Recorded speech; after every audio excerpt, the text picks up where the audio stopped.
On le sait tous, les grands modèles de langage, ou LLM, sont devenus le moteur absolu de l'intelligence artificielle moderne. Ils écrivent, ils codent, ils analysent, mais, et c'est un mais massif, ils cachent un défaut structurel profond. Le coût de calcul de leur mécanisme d'attention n'augmente pas de façon linéaire, mais de manière quadratique avec la longueur du texte qu'on leur fournit. Concrètement, plus on leur donne de contexte, plus ils consument des ressources à un rythme exponentiel. C'est un véritable mur technologique. Ça freine des applications qui sont pourtant cruciales aujourd'hui. Alors, comment franchir ce mur? Dans cette exploration approfondie, on va plonger au cœur d'une solution révolutionnaire récemment proposée par la recherche, un framework qui s'appelle Comprexit. C'est une approche vraiment fascinante qui repense de fond en comble la manière dont l'information est condensée au sein des architectures neuronales. La grande question, celle qui empêche pas mal de chercheurs de dormir en ce moment, est la suivante. Comment est-ce qu'on résout ce coût quadratique écrasant des fenêtres de contexte sans pour autant sacrifier l'intégrité du sens? Autrement dit, comment peut-on réduire drastiquement, massivement même, la quantité de données à traiter, tout en conservant scrupuleusement chaque nuance sémantique importante? Eh bien, c'est très exactement le défi colossal que relève Comprexit. Au fil de cette session, on va déconstruire ce framework de manière rigoureuse pour comprendre la mécanique de cette prouesse technique. Pour notre feuille de route, on va procéder par étapes. D'abord le contexte historique, puis la définition formelle de cette technologie. Ensuite, on va ouvrir le capot avec le fonctionnement détaillé, illustré par des exemples concrets, avant de soulever les limites et critiques actuelles et de conclure sur les perspectives d'avenir. Première étape donc, jetons un œil au contexte historique et aux origines de ce fameux problème de contexte. Pour bien comprendre, il faut remonter un tout petit peu dans le temps. L'architecture Transformer, qui a été introduite vers 2017, a vraiment posé les bases de tous les modèles actuels.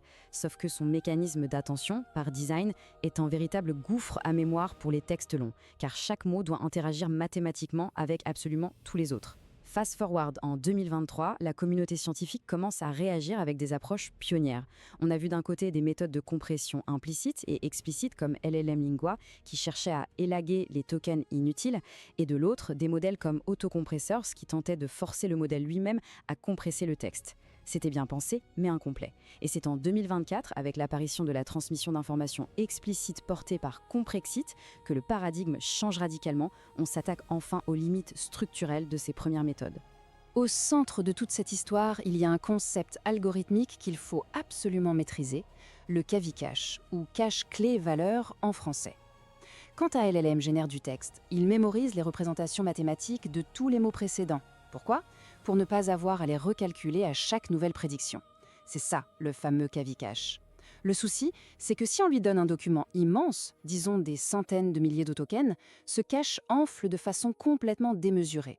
Il va instantanément saturer la mémoire vive, la RAM, des cartes graphiques. C'est précisément cette croissance explosive du cache qui provoque des goulots d'étranglement fatals. Voilà pourquoi trouver une technique de compression de contexte n'est plus juste un bonus technique. C'est une nécessité vitale pour la viabilité même de l'IA. On passe à la section 2, avec une définition formelle. Qu'est-ce que Comprexit exactement? Si on devait définir Comprex IT de manière très formelle, on dirait que c'est un framework de soft compression ou compression douce. Alors, qu'est-ce que c'est que la compression douce? Contrairement à la compression dure, qui supprime purement et simplement des mots de notre texte, la compression douce, elle, condense tout ce texte en un très petit nombre de ce qu'on appelle des soft tokens. Ces soft tokens, ce sont des représentations vectorielles continues, c'est illisible pour un humain, mais c'est extrêmement riche et dense pour la machine. Et l'innovation majeure de ce framework, c'est son approche. Il gèle d'abord les états internes du LLM pour qu'il ne bouge plus. Puis, il utilise un mécanisme externe et explicite pour transmettre l'information vers ces soft tokens. En découplant totalement le processus de compression du mécanisme d'auto-attention interne du modèle, on crée une rupture conceptuelle majeure. On ne force plus le LLM à faire un travail pour lequel il n'est pas conçu à l'origine. Le contraste avec ce qui se faisait avant est assez saisissant. Le paradigme précédent, qu'on appelle LLM as a compressor, c'était de forcer le modèle de langage à apprendre à compresser en utilisant ses propres couches neuronales. Sauf que les chercheurs ont identifié un problème massif, l'écrasement progressif des représentations. En gros, au fil des passages à travers les couches du réseau, l'information très spécifique se diluait. Elle se mélangeait avec d'autres données et finissait par s'effacer. La transmission d'informations explicites, en revanche, elle vient extraire l'information de manière chirurgicale. Comme elle est totalement découplée des calculs internes du modèle, elle préserve l'intégrité sémantique d'origine avec une précision qui est tout bonnement redoutable. Pour rendre ce concept technique un peu plus palpable, on peut utiliser une analogie toute simple, tirée de la vie quotidienne. Utiliser l'ancien paradigme de compression, c'est un peu comme essayer de ranger une immense montagne de documents administratifs en les bourrant de force dans une seule et unique pochette cartonnée. Évidemment, les feuilles s'écrasent, elles se froissent, elles se mélangent, et si on a besoin de retrouver un contrat spécifique quelques semaines plus tard, c'est le cauchemar absolu. Comprexit, c'est l'opposé. C'est comme disposer d'un meuble de tri avec des tiroirs méticuleusement indexés. Chaque information est lue, analysée, puis dirigée de façon explicite vers un tiroir spécifique. Du coup, aucune donnée ne s'écrase sur une autre, tout reste parfaitement structuré et accessible à tout moment. Section 3. On soulève le capot pour examiner le fonctionnement détaillé de cette architecture. Prenons un instant pour analyser cette image, car elle illustre parfaitement les faiblesses des anciennes méthodes. Regardez bien, on voit clairement comment une information hyper cruciale, la date 2012, commence par être prise en compte, puis se dissipe peu à peu jusqu'à être totalement écrasée en traversant les couches.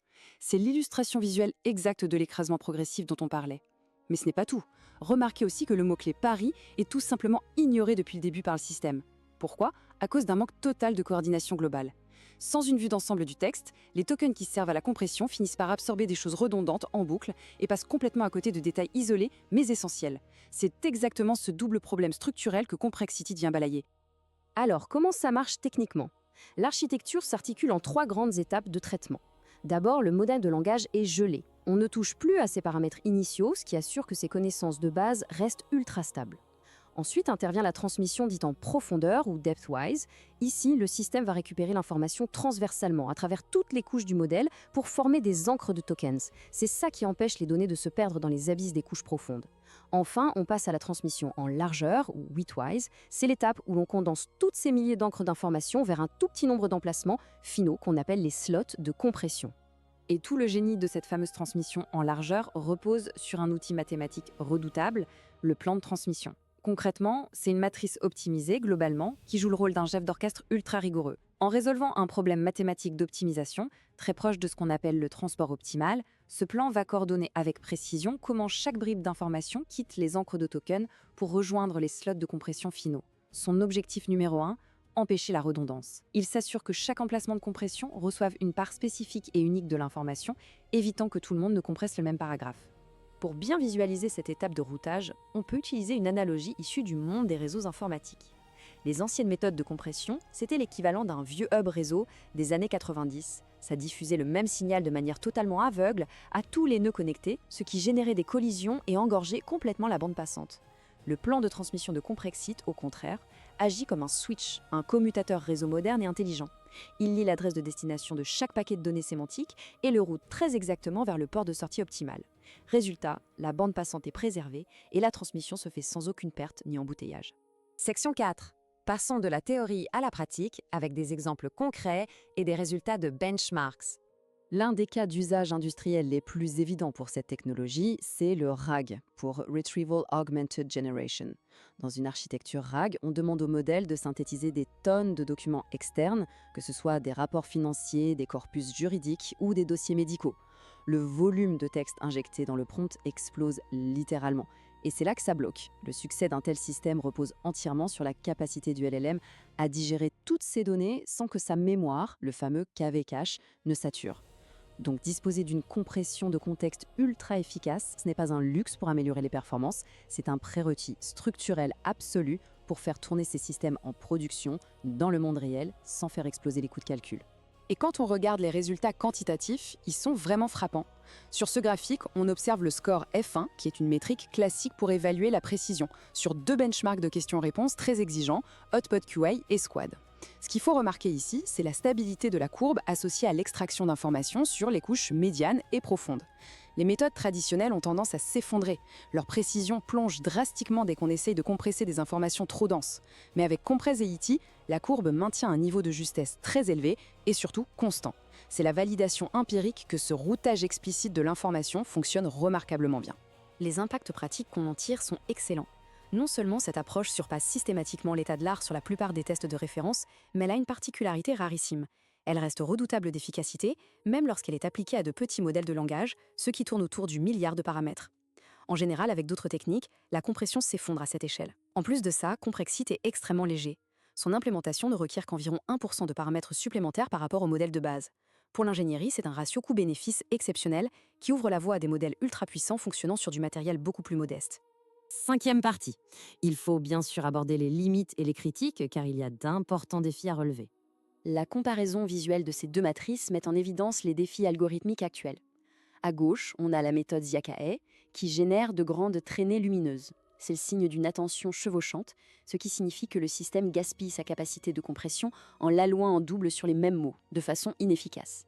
À droite, Compressity affiche une belle diagonale, nette, témoignant d'une allocation très coordonnée avec un minimum d'interférences. Mais attention, cette force est aussi une vulnérabilité. Le plus grand défi de cette méthode, c'est le réglage algorithmique de cette fameuse matrice d'allocation. Si l'optimisation mathématique échoue, même légèrement, lors du calcul global, le modèle risque, purement et simplement, de laisser des pans entiers du contexte initial sur le bord de la route. Il y a aussi une barrière fondamentale qu'aucune astuce mathématique ne peut contourner, les lois de la théorie de l'information. Aujourd'hui, on voit des expérimentations qui tentent de pousser les ratios de compression à l'extrême, en essayant de diviser la taille du texte par 256, voire plus. À un moment donné, la perte de données devient mathématiquement inévitable. Pour utiliser une dernière analogie, c'est exactement comme si on essayait de résumer un manuel de physique quantique de 500 pages pour le faire rentrer dans un seul poème haïku de 3 lignes. On peut avoir la meilleure matrice d'allocation du monde et une architecture parfaite, les nuances complexes, les exceptions et les détails fins finiront, par la force des choses, par disparaître complètement. Dernière étape, la conclusion et la synthèse de tout ce qu'on vient de voir. Si on doit résumer les piliers centraux de cette avancée, il y en a 3. D'abord, le découplage. Sortir la tâche de compression des rouages internes du LLM permet d'obtenir une flexibilité et une stabilité sans précédent. Ensuite, la fin de l'écrasement progressif des représentations. Grâce au gel des couches et à l'extraction en profondeur, l'information ne se dégrade plus en traversant le réseau. Et enfin, la coordination globale. L'utilisation d'une transmission explicite, dictée par un plan d'allocation mathématiquement optimisé, permet d'éradiquer la redondance. Chaque slot de mémoire disponible est ainsi rentabilisé au maximum de son potentiel. Et pour conclure cette analyse, on peut légitimement se poser une question qui agite déjà les laboratoires de recherche. Si ce mécanisme de transmission explicite est aussi performant, s'il est aussi économe en paramètres et surtout aussi précis pour digérer des contextes immenses, pourquoi continuer à s'en servir comme d'un simple module de post-entraînement greffé sur des modèles existants ? Est-ce que la prochaine étape logique ne serait pas d'intégrer ce routage optimisé dès la conception, au cœur même de l'architecture native des réseaux de neurones ? C'est une perspective théorique vertigineuse. Elle nous laisse entrevoir une toute nouvelle génération d'intelligence artificielle qui serait intrinsèquement capable de raisonner sur des montagnes de données avec une efficience absolue. Et ça, c'est quelque chose qu'on va suivre de très très près.